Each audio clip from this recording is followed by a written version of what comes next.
So, here we go.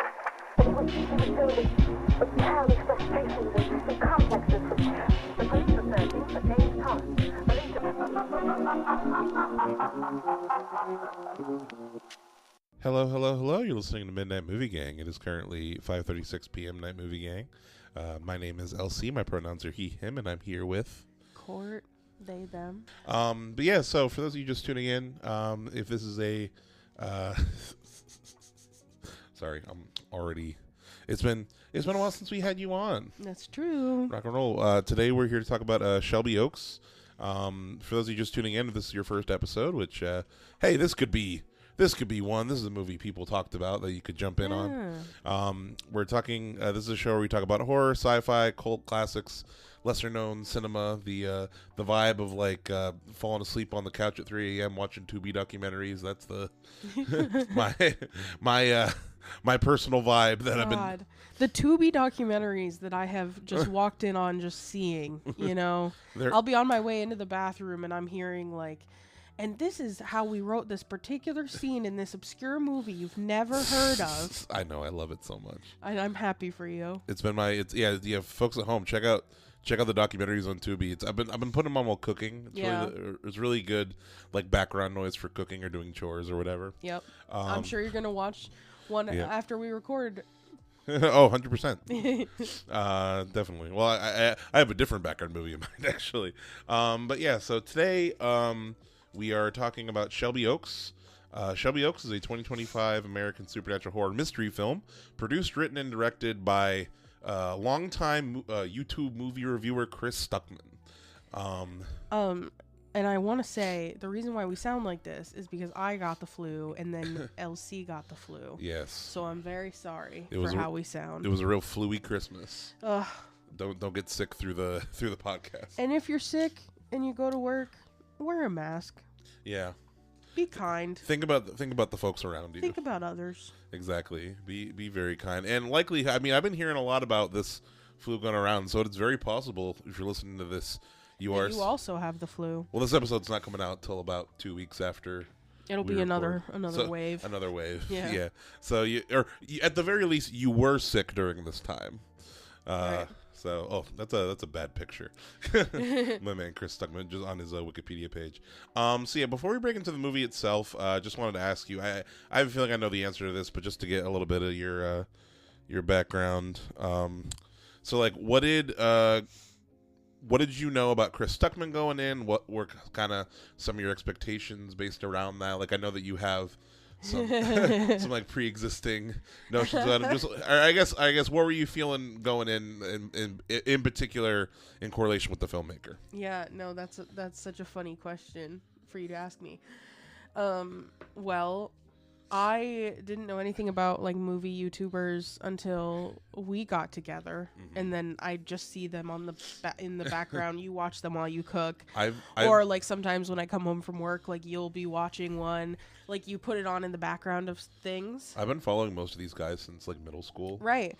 And so like I've seen in passing Chris Stuckmann's reaction videos, and there have been times, you can attest to this, where you've been watching it, and then I'm like in the living room or whatever, I'm like doing a craft or whatever, and he says something that I disagree with, and I'll be like, that's stupid, or I'll be like, I totally disagree, or whatever, like, so, I mean, like, I'm pretty critical of any just like white guy on the internet, just like as a basis. The internet spouting nonsense. Yeah, I'm pretty critical because, like, I mean, I don't know, if you're a white man on the internet, it's like, what do you have to say? Like, you gotta vet them out a little bit, you know what I mean? What like, are you bringing to the table? Right, because most of the time it's something bad. Yeah. Like, most of the time it's very bad. Sometimes it's Jeremy Johns. Right. Shit talking out there to Jeremy Johns. Oof. Sorry. Who grew up with him as well. But. I hate that guy. When's his movie coming? But so I knew of Chris Stuckmann through like just like background watching and like knowing what you've talked about him in and stuff. And I'm big into movies, obviously, but like not as much as you. So everything that I knew about him was through you, because I'm not really a YouTube watcher. But because I am a movie person, I do get a lot of advertisements and stuff on TikTok, like when I'm scrolling, or on Instagram and stuff, for like movies that are coming out and stuff. And I did see this before you and I had talked about it. I saw like the first like trailer or whatever Shelby Oaks on TikTok. Had a pretty big advertising push. It did. Like, and I saw that on TikTok, and I saw Chris Stuckmann's name, and I was like, oh my God. And I sent it to you immediately, and I was like, do you know about this? And so I was excited to see it, like, because like I know you like Chris Stuckmann, and then also because like I like any new horror movie, you know. Yeah, especially Neon. Neon and A24 coming out with the freaky shit. Right. Also, it looked a little cheesy, you know. Yeah, and we're cheesy guys. Yeah, we like it. We like it cheesy. Yeah, the movie definitely has its cheesiness, but we'll get into the movie itself. Speaking a little bit about kind of what I'm bringing in some expectations into Chris Stuckmann. So like, yeah, he's a reviewer that I've followed for a long time. As far as like something that like I said, we've kind of, it's something that I think you can definitely see in the movie, and something that like he's talked about like in his own content for a while, is the fact that like he grew up in a very conservative religious household. Yes, you have mentioned this to me. And like to the point where like he is like now shunned from his family type situation. He's talked a lot about it. Oh, that's crazy. Yeah, no, he was either, is he Mormon? It was either Mormon or Jehovah's Witness. One Scroll of down. I want to see on the it'll Chris say Stuckmann. It'll say on his. Hi, Go to personal life. Yep. Ohio. Yep, Mr. Ohio. Jehovah's Witness. He's a former Jehovah's Witness. Oh, they're strict, I believe. Yeah, he uploaded like a 30-minute long. Yeah, it mentions it right here. He uploaded like a 30-minute long video in 2021, basically just explaining like his whole childhood and like his whole upbringing. Long story short. Oh, and he came out as pansexual. Oh, I didn't know that.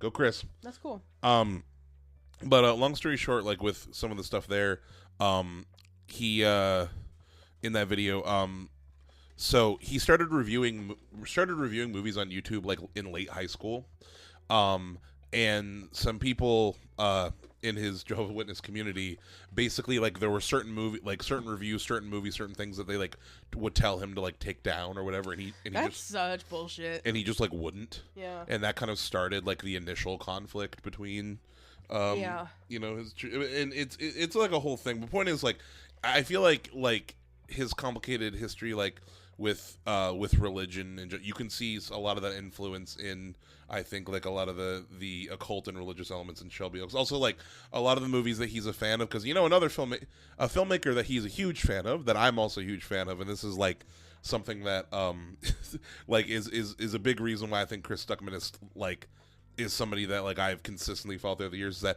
he's a huge Shyamalan stan. Yeah. He has like Signs is like one of his favorite movies of all time. And Shyamalan is like a particular taste. Yeah. He is not a universal winner. No, 100%. Like there is like a certain kind of like, he's not like Spielberg, you know. He's not like who's a horror version? A horror Spielberg? Like Wes Craven? I was gonna say no. Wes Craven's a little bit on the edge. John Carpenter? Yeah, or like someone more. Are you trying to someone more universal? Yeah. Kubrick. People think about like The Shining. Universal horror. Jordan Peele's a recent example. Yeah, but people are racist, so they don't like those. Yeah, movies. true. That's a good point. Even though they're like some of the best horror movies of all time. But I get what you're saying. But like, yeah, they're just like, he's just not one of those universal directors that is just like universally beloved, and I think that makes sense because of like what I know about your taste in movies, and like it makes sense after watching Shelby Oaks too.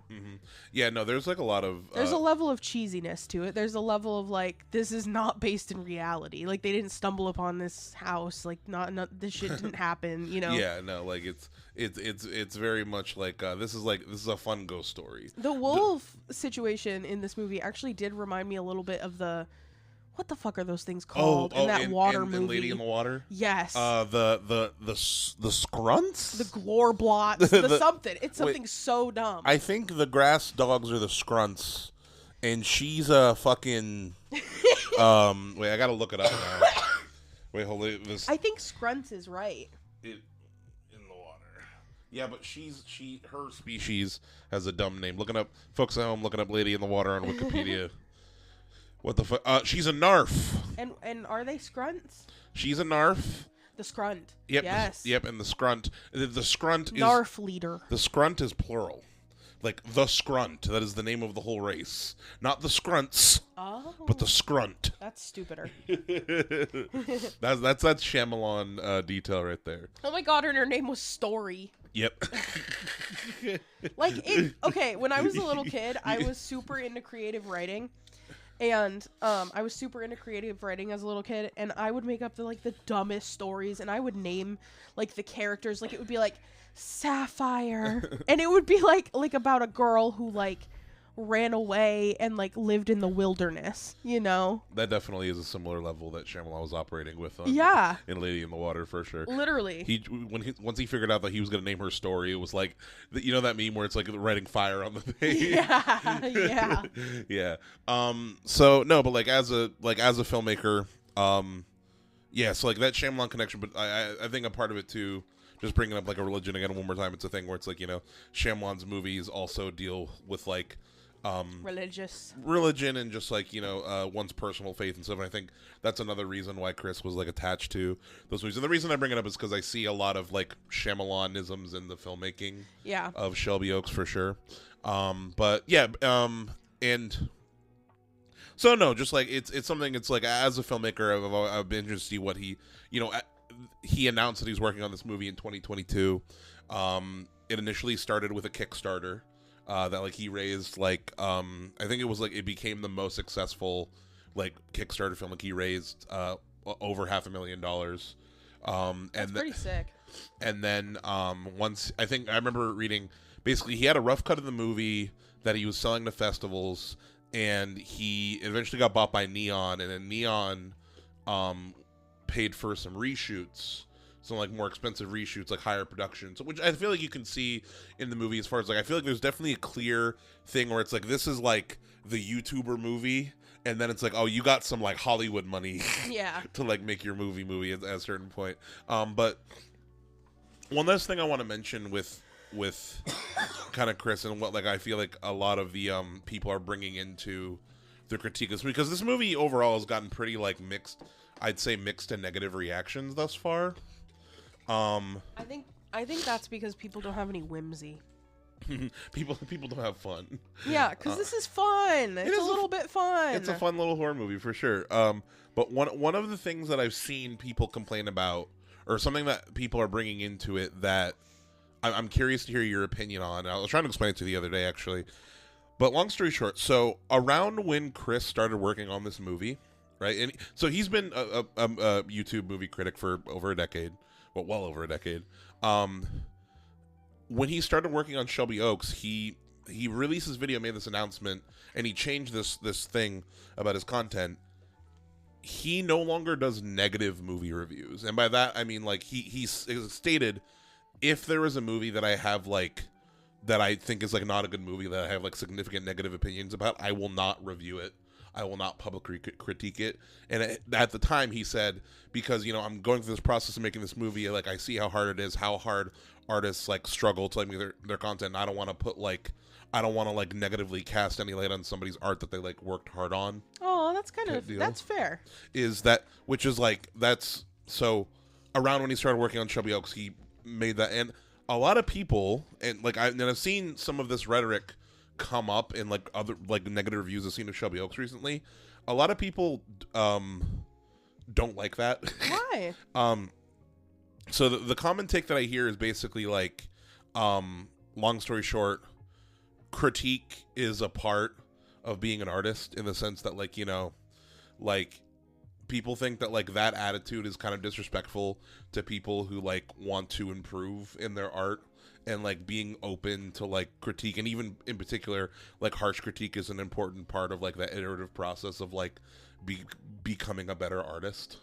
No, I don't think I took it that way. That's how some people kind of take, and basically are seeing Chris's statement there being like, oh, like you're not respecting these artists enough who made what in your opinion to like critique their bad art. You know what I mean? Like you're disrespecting my movie by not talking shit about my movie type deal is like what people kind of take that as. I can see that perspective, and I can't say anything to really refute that perspective because that's like one way to take it. Like, I think that's a valid way to take it.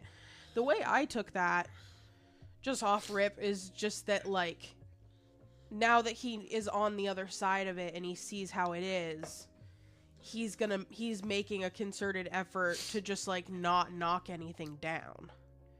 Because at the end of the day, his current perspective is, like, even if a movie sucks, someone did have to work really hard on it because now I've seen how hard it is to do this. Yeah. And I think that that's a valid perspective. I also think that the critique of that is a valid perspective because, like, yeah, people are definitely... I didn't take from that, like, he thinks no one should do bad reviews. I feel like that's just, like, him being like, I just don't want to do them because now I see what it's like. Kind of like how, like, I have a lot of experience with animals, so I don't want to, like, I don't eat certain meats because of that. Yeah. Like, I know I know the other side, so I personally don't do things. Yeah. Like, I don't eat pork, but I don't shame anyone who does. Like, I don't, like, it doesn't bother me if someone, like, orders bacon or whatever, you know, like that. Where it's just, like, I feel like that sounds more to me like a personal choice. Yeah. No, that makes sense. And yeah, I agree. Like he did say that it was pretty much for himself. I just think that, like, I've seen there's actually one reviewer in particular who, like, they took it in such a way where like it was really like it feels like you are going out of your way to be ready to dislike Shelby Oaks because you don't like Chris's take about, like, negative movie reviews. Like, this person seemed like and it just proved me right because, you know, and I was like, oh man, that's coming in with some sour vibes in my opinion. Because I was going into it with like, I liked the trailers for it. And yeah, like, I think now's a good time to, like, kind of break into the movie a bit. I will say I hate that poster. The poster for Shelby Oaks? Hate it. This the one that's on Wikipedia, folks at home. It's just like it looks. I guess it's Riley. Her face is whited out on, like, a mattress bed. Yeah, she's, like, chained to the mattress. Yeah. I hate that. What about that poster where her eyes are, like, where it's all glitchy? That's creepy. That one is creepy. Her eyes are all blacked out and she's glitchy. It's giving, like, early 2000s. It's giving, like, Blair Witch Project, but digitalized. It's giving VHS. Yeah, for sure. You know? I really want Shelby Oaks on VHS. You could make one and... I can make one easy. I wonder if... You could make a midnight movie game one. I could make a midnight movie game one. That's true. I'm going to just do that. I think that would be a great idea. Yeah, folks at home, go check out... Whoa, wait. I think that would be so fun. I had a broader idea. What if we reach out to Chris Stuckmann? I think you should mail him one. Oh, that sounds lit. And he could sign it and send it back. Oh. Mail him two. One for him. One for him. And then one... Hell yeah. Yeah. God, we're doing that right after. I think you should. Yeah, that'd be really He cool. must have a public PO a box or something. Oh, yeah, no, 100%. For people to send stuff. Yeah. I think he would actually think that was cool. He would think it was really cool. Yeah. I think you should do that. Indeed.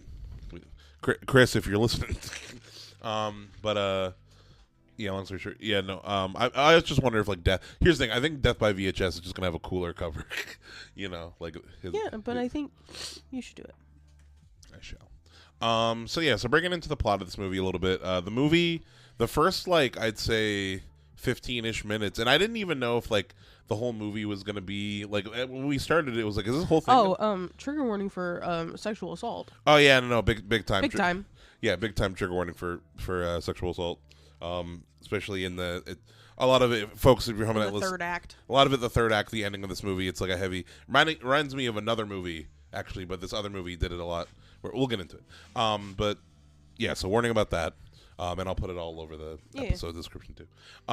So this movie starts out in kind of a mockumentary kind of style. It's like a bit of like a news, like, reel thing where we're getting.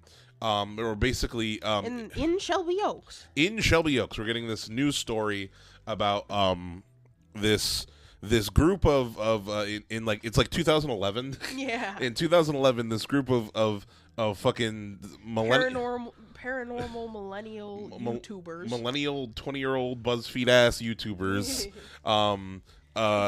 Wasn't there like a BuzzFeed Haunted or whatever? I think so, yeah. But based off that, but like these YouTube called the Paranormal Paranoids. This is so silly. Where it's a little like news little news documentary about them. They went missing 10 years ago. Yeah. And in particular people and in particular of this paranoid group, the leader was this woman named Riley Brennan, who she was the one in the group who was like the medium, quote unquote. She was the one who like had the connection to the the paranormal or whatever. And a lot of it is like focused around her, like what happened to Riley. Oh wait, no, because the thing was, and I don't. They found the bodies. Yeah, that's actually it. They found the dead bodies of the other people in the group except for Riley's. Right.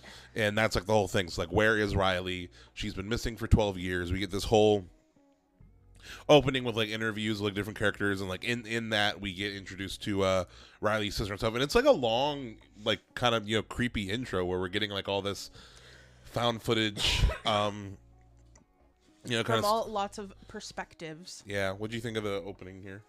I liked it. It sets it up nice and cheesy, where we're just like slamming down some exposition, which I like in a horror movie. I like when it's like, wow, look at our haunted house, or like I think that's really fun. And I love like a different perspective situation. Like something that I always thought was good was like in a different movie that did it well was what the fuck was that movie called? It was Bird Box. Yes. When they have like the news stories in the background, like in the lead up of like, this is like a weird thing that's happening. Like I like when they have like news stories, like type shit. Yeah. In horror movies, I think it builds a lot of suspense. And it makes it feel, even though it's fake, it's still a thing of like, oh, this really could have like really that happened. Looks like my local weather person or like my local news anchor. That, completely different genre here, but that was something that freaked me out about District 9 when I was a kid. Yeah. Did you see District 9? No, but I know like you know what it's about. Yeah. Yeah. So like, because that's actually kind of the same thing. Like the first 15 minutes of that movie is set up like kind of like a documentary about like the aliens, they landed in South Africa and the zone. And as a kid, I was like, this shit's real. This happened. Like this is serious, guys. They're aliens in South Africa. Oh my god, that's so funny. For folks not in the studio, aka everyone else, Elsie whipped their glasses off for that. That was so funny. Yeah. Which oh god, we're gonna do. Me and Joseph talk. We're gonna do that whole Neil Blomkamp, the director of District 9. We're gonna do his. He's made 3 movies. We're gonna do his movies. So. Yeah, that's a good one. Yeah, it's gonna be a fun one. God, my voice sounds terrible. No, it's all good. It's the Chillback 6, and we're here drinking our. We got to mention our tea. Oh yeah. We should mention what tea we're drinking. Some tea. It's cold. Yeah. Up here. Outside. So we're drinking some tea. What kind of tea do you got over there? I have in my enamel bee mug. I have Dynasty brand Chinese restaurant tea because it's my favorite tea ever. What do you got? I got in my bacon, egg, and cheese breakfast mug an Ahmad tea. It is Strawberry Sensation is the flavor. Oh, is it good? Starbucks tea. It is good. I put a little sugar in it. I've been doing a little sugar in my tea. Yeah. It's been nice. LC doesn't usually do sugar. No, a little bit of honey sometimes. I want to be fast, but I do really love honey in it. It's because he's sweet enough. Yeah, I like hot honey. I'm a big fan of like spiced honey. No, but like literally temperature wise, I like the honey being hot. Period. Like I mentioned some hot honey on some pancakes. Oh, it'll be real good. I want to go out to breakfast next weekend. Maybe I'll make some pancakes later. Yeah, indeed. We got to try. There's a bunch of places we got to try. I have a post I need to send you about Can we bagel places. Yeah. So the whole documentary aspect of the opening this reminded me of District 9, and like I like when a movie does that, especially because like once the switch to like quote unquote Can real. you turn my shit down. Yeah, no problem. Sorry. Test. 1, 2, 3. Test. You good? Yep. Yeah, but long story short, what's it called? when this movie switches to like a real movie, it almost kind of took me off guard because like I really like the juxtaposition while we're still in the documentary mode. How I don't know if you remember exactly, but it's like the camera crew follows her. Someone's at the door, follows through the door, and then the dude is there. And like this man is just there. He says, "She finally let me go," and he shoots himself in the head. Yup. And then that's the title sequence, like in slow mo. It's all going like and what's it called? I keep on saying her Riley's sister. That's kind of the whole point. Mia, her older sister, is kind of the one. She's pretty much the only one still looking for her after 12 years of her being missing. Basically, it's like she's desperate, and everyone else is kind of given up. It's old news. Right. Yeah, like the police say they've still got the file open or whatever, but they ain't doing shit. Yeah. Yeah, what's it called? Yeah, Stuckmann Cooley's stranger arrives at Mia's door. She finally let me go. Yeah, no, it's a shocking opening, and then he has a tape on his person that says Riley Brennan. A little video cassette tape. And yeah, no, like how'd I put it? I really like this opening because like I thought the whole movie was kind of gonna exist in that documentary space. I didn't know that was really just the setup, right? You know, for the experience that's to come. And I love a well-placed like title sequence. Like I love when a horror movie like hits you hard like that and then pops up with the title because then you're like, oh shit, shit's getting okay. Now shit's real, right? Yeah, no, for sure. That's definitely the station. Also, just like just a really good setup. You wonder what happened. At this point, we don't know. Another thing is like at this point we don't know that there was any like supernatural element going on yet. I mean, like I didn't know if there was going to be supernatural, like shit. Truly supernatural, yeah, or if it was going to be like a Scooby-Doo situation. Yeah, man in a mask. But yeah, no. So she watches the tape, and then what's it called? The tape shows more footage of the BuzzFeed haunted crew, fucking going to Shelby Oaks Park.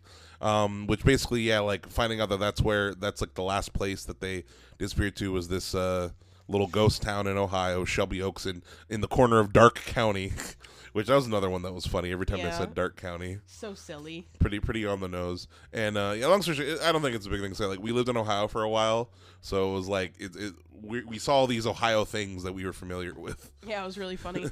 Yeah. Including a big location, which we can talk about when we get to. Were you about to say something? And then Mia, the next thing is that the supernatural reveals itself because we see a dog with glowing eyeballs. Yes. And so then it's like, and that felt Scrunt-like. Yes. It really did. Big scrunt vibes. Big scrunt vibes. These scary CG. Yeah, because she hears something outside. Because basically during this whole reaction scene, I think this actress, what's her name? She's Camille Sullivan. Yeah. She's watching this tape like still covered in that man's blood. Yup. Like fucking horrified. Yep. Like her reaction to it, like she, and just in general, like her reactions, I think carry a lot of the fear in this movie. She has large eyes too, which also helps a lot because she's always like, "Oh my god," you know. Yeah, very big expressive vibes. I feel like a lot of her. What to say? I feel like now, whenever you compare, like, talk about like woman goes unhinged in movie, you can't not mention Hereditary. Yeah, true. But like I felt a little bit of like the Toni Collette, just in terms of like some of her reactions and like. Yeah, the facial expressions. Her faces, yeah. But yeah, what's it called? Yeah, runs across the cute dog. Yep, they were attacked. Oh yeah, no, the footage shows that they were attacked by somebody. And it shows like Riley in a room all freaking out. We don't really see the man who attacked. And I don't remember if they, I think they set up in the intro, but like Mia has a husband who's fucking useless throughout the movie. Who we see now again, who is my least favorite part of the movie as far as like, because we didn't even need his ass. Didn't really need him. I also thought that like, how do I put it? It's not. I don't necessarily know where you'd put it. It might be an acting thing. It might be a direction thing. It might be whatever. Like that man is the worst actor in the movie. Yeah. And it's just like whenever he was in it, I'm like, am I watching like a YouTube short right now? Like, right. Like like he was. I don't know. Whenever he was in there, it kind of just dragged me down. Yeah. Anywho, oh yeah. So she interviews the former prison warden, Keith David, who must have been, which is wild. Must have been that crazy. Must have been a huge part of the budget. Huge part of the budget. Also, just crazy for Chris Stuckmann to be like, I'm directing Keith David. Oh, I bet he was very excited. Motherfucking Childs from The Thing is here and doing a scene in my movie. Yeah, no, that's crazy. Yeah, no, pretty sick. But yeah, because they find out, right. So Mia does some digging and finds out that the man who killed them was a former inmate at Shawshank Prison, or what do they call it? Isn't it Dark County? It's like Dark County Penitentiary. Yeah, something. Yeah. But it was 100% filmed at Shawshank Prison, which is in Ohio. The Ohio State Reformatory. Yeah. We've been on tour of. Right. It's a fun little tour. I say fun. It's dark. It's a really interesting tour. Yeah. It's a really interesting building. The history is interesting. But it's where the Shawshank Redemption was filmed, which is a great movie. Mm-hmm. And so when we were living in Ohio, we toured it, mm-hmm. which was a really crazy experience. Yeah. It was a cool tour. I'm glad we did it.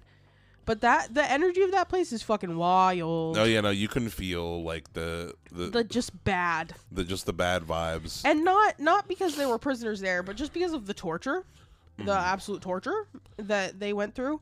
And the most interesting thing about that place to me is the fact that we clearly haven't learned anything from it, because there's a jail right next door. Yeah, there's a full ass prison next door that is like real and functional. Mm-hmm. But anyway, yeah, so it was wild to see Shawshank Prison just like in this movie. In this movie, they're and walking I feel around. like having that as a place to like film your movie is really, really smart, because like I'm telling you, like, hand to God, they did not have to do anything to the inside of that place to like make it look like that. They didn't have to do set dressing.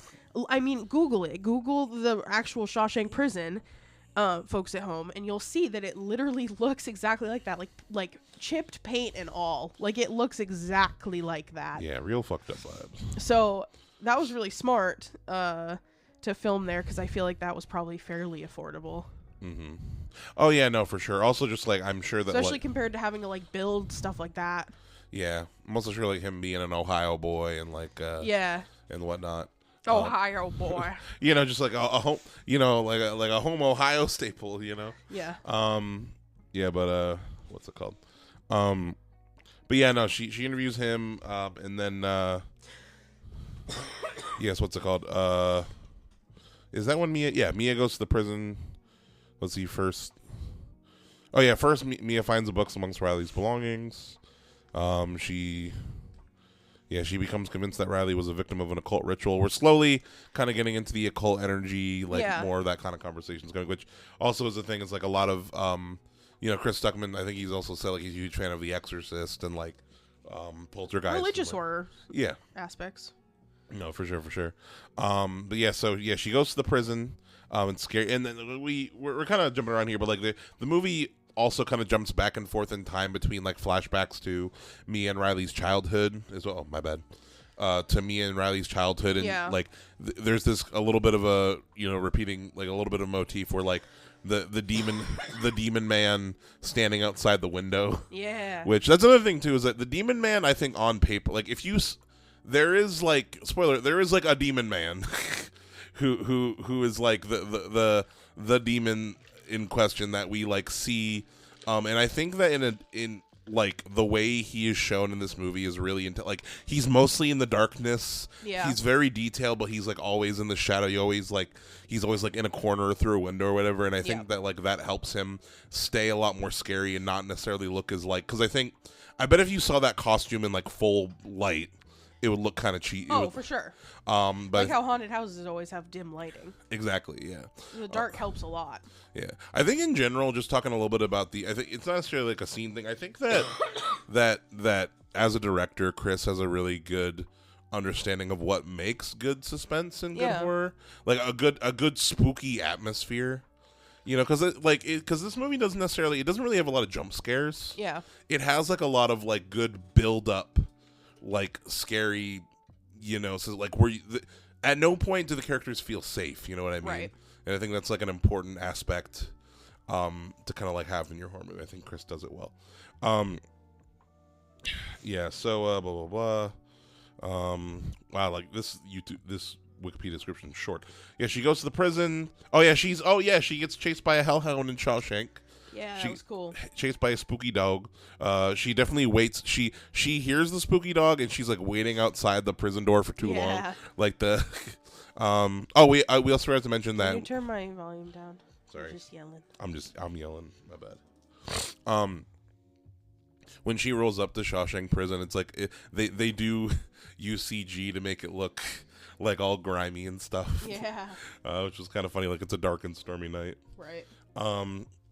Yeah, she's attacked by the hellhound. She flees into the amusement park, which is not there in real life.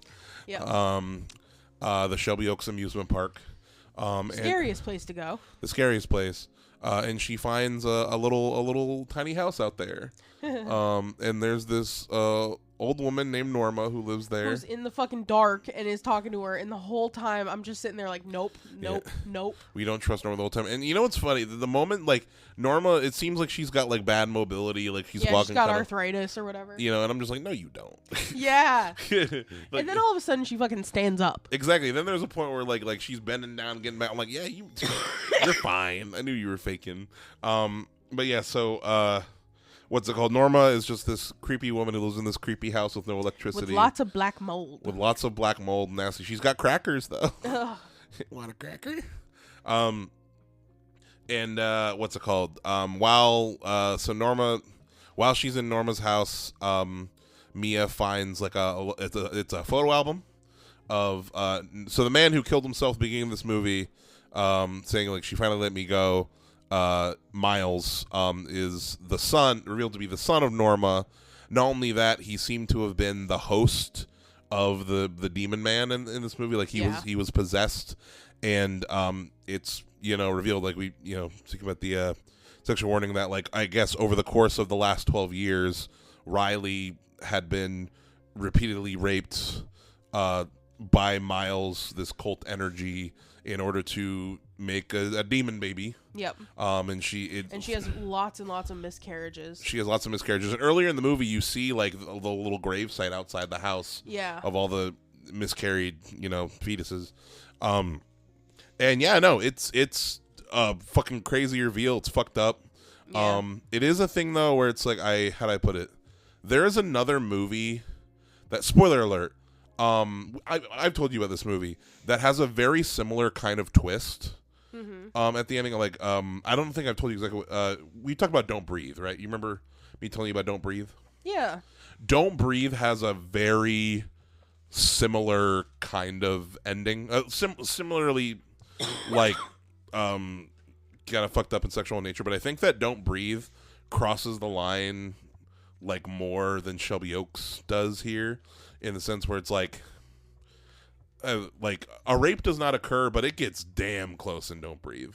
Whereas like everything that I feel like in Shelby Oaks, it's like it's referenced in images, and you don't actually you're not actually like seeing the act or like the lead up to the act, or it's not like something that ruined the Channing Tatum movie Blink, or was it called Blink Twice? Blink.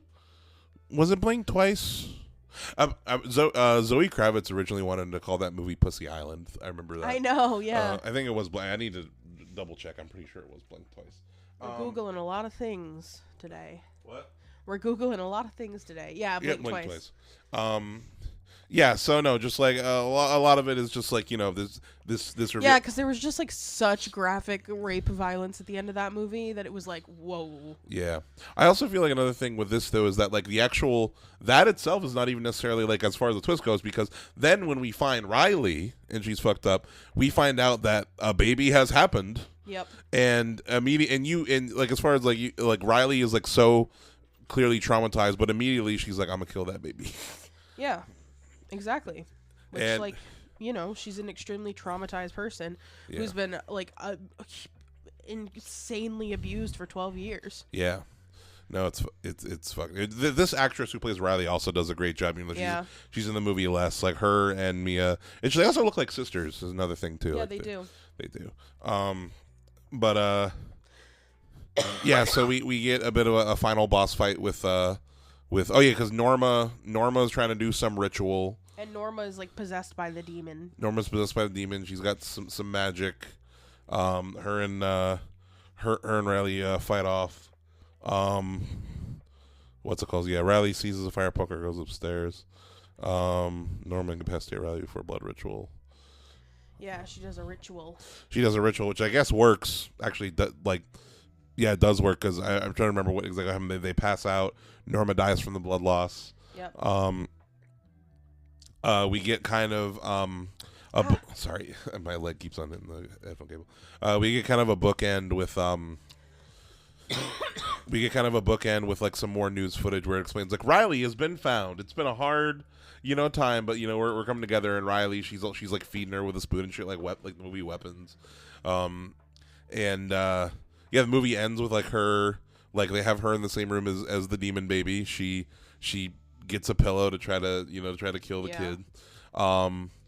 Which is like such a bad move to like put the baby in the room with her. Like let her have some space. Do you not She's like super traumatized. Do you not think she wants some distance maybe? Yeah. But yeah, overall, it's kind of basically through this ending. So like Riley tries to kill the baby, Mia comes in to save the kid and pushes Riley out the window. Yep.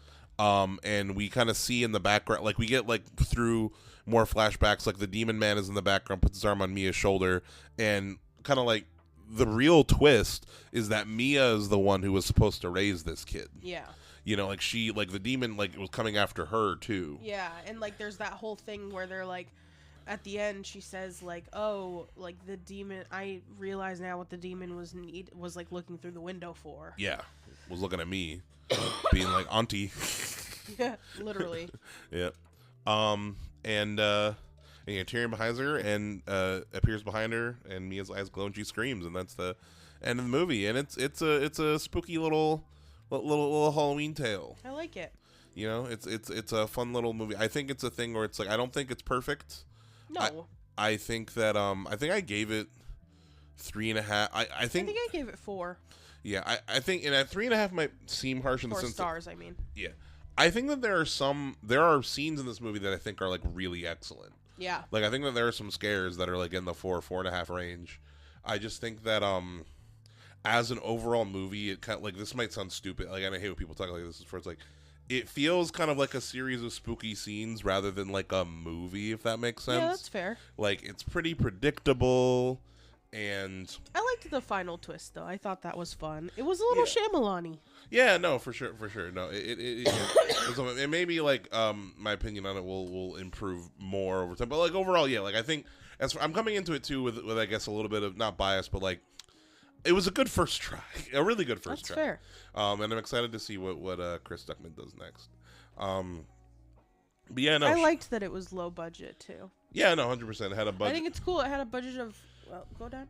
I guess 1 to 1.4 million, and it made 6.6 million, which I feel like is good.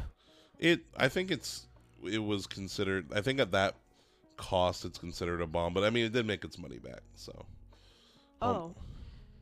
That's bad. That seemed good. Box office projected to gross. Well, actually, no, it didn't make it. It was projected to gross 3 million, and it made 6. 6. So that's good. Yeah. Mixed reviews. Yeah, so no, it'll be a fun one to revisit on Halloween times. But what's it called? What was I gonna say? Oh, props. That's hard. Yeah. There were not very many props in this. I have one in mind, but it might be kind of a cop out. Looking through. Is it gonna be the tape? The tape itself will be cool. Ooh, like I don't want that shit. Maybe like the tape with just like a little bit of blood on it. Ew. There is day 1 of filming. I was gonna say like the camera itself. Period. Or that is a little bit of a cop out, I will say. Yeah, the camera, or maybe I was gonna say maybe one of the little like what's it called? Like one of the little sticks, but that's like a little baby grave. Oh God. So. I think I would want us to adopt one of the hellhounds. Oh yeah, that'd be a good one. Actually, you know what? I changed my mind again. I want the giant movie flashlight. Yeah, the giant failure movie flashlight. The giant like fucking made of fucking rice glass like flashlight that only exists in movies. Just the giant silver like that is only in horror movies. Yeah, like her phone would have done so much better. No, literally. Yeah. But yeah. That's our thoughts on Shelby Oaks, folks. Courtney, thank you so much for being on the show. Love having you on the show. Yeah, it's been a while. It's been a minute. We'll have you back on sooner rather than later. Maybe you'll come on for 28 years, the Bone Temple. Oh yeah, with you and Joseph. Me and Joseph, that might be a fun one. Yeah, that might be fun. I feel as though I'm gonna like that movie. Yeah, more than the last one. Yeah, we'll see how. Yeah, I'm excited. We gotta rewatch 20 because we have it on 4K. We gotta. I'm gonna rewatch. I'll rewatch it before we go see Bone Temple. Just at home.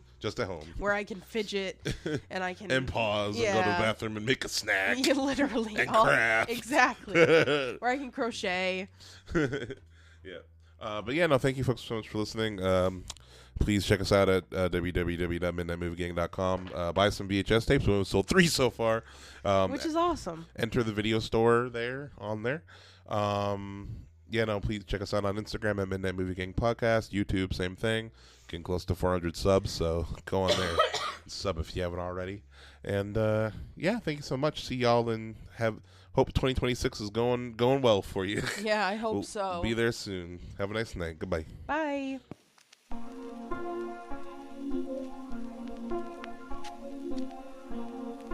So, here we go. The complexes which the police are searching for James Thomas, believed to be the lover of Miss Williams, and her partner in the horrible murder of Walter. Grant everybody that I'm here to hold on. Oh, please tell me where they've gone. Please tell me. Sorry, I don't know. How long is it? How could I got in here? 3 tickets to Albany on 6 o'clock train tonight. What do you think? Special agent.